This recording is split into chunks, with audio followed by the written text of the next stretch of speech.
नमस्कार दर्शक बंधु मु लेस्टक रे आपण मानकु स्वागत जनाउछि।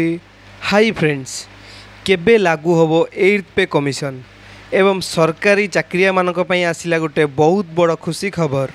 8th पे कमिशन परे केते बड़िबो दरमा, चलंतु जानिबा कोन रहिछि ए संपूर्ण अपडेट टी।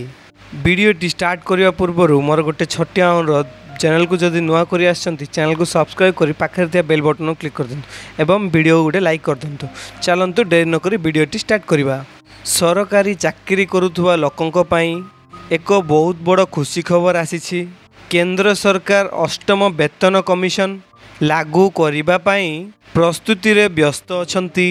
जदि एहार सरकारी विज्ञप्ति एहार जदि जारी होई नाही, तथापि आशा करा जाउछि जे एही कमिशन 1 जनवरी 2026 रु कार्यकारी होवा पई जाउछि।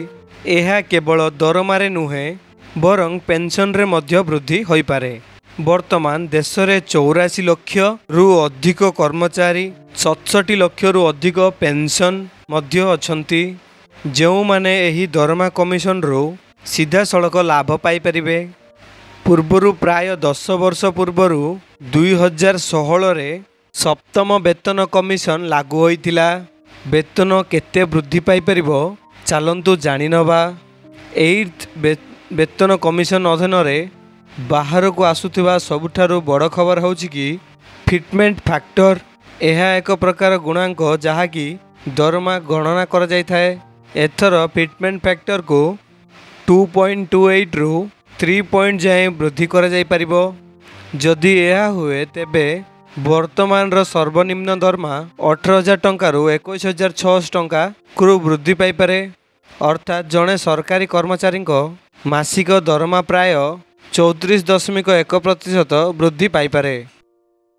एहा व्यतीत पेंशन भोगी मानकु सर्वनिम्न पेंशन मध्य 9,000 टंका रु 20,500 टंका वृद्धि पाई पारे। एही परिवर्तन कर्मचारी एवं अवसर प्राप्ति व्यक्ति ए सबु उभयों को आश्वस्ति देव। एहा सह महंगा भत्ता मध्य प्रभाव पकेब। दरमा वृद्धि करिबारे महंगा भत्ता बा डीए एक बड़ भूमिका ग्रहण करिब।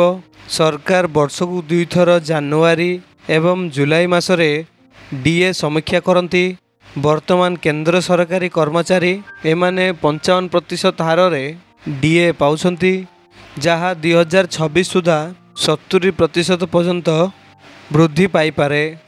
एही डीए हार गुड़िक फिटमेंट फैक्टर रे मध्य अंतर्भुक्त कराजिबो, जहाँ मूल दरमा को अधिक वृद्धि कर दे पारे।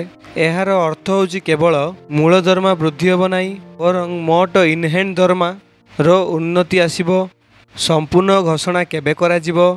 वर्तमान समय रे कमिशन गठन करा जाउछि। एहार सदस्य एवं अध्यक्षों घोषणा करा जाय नाही। सरकार विभिन्न मंत्रालय एवं राज्य गुड़ाक सबुठारु सूचना मागिछंती, जहा द्वारा कमिशन को सुपारिश गुड़ी को सठिक दिगरे पहुँचे दे पारिबो।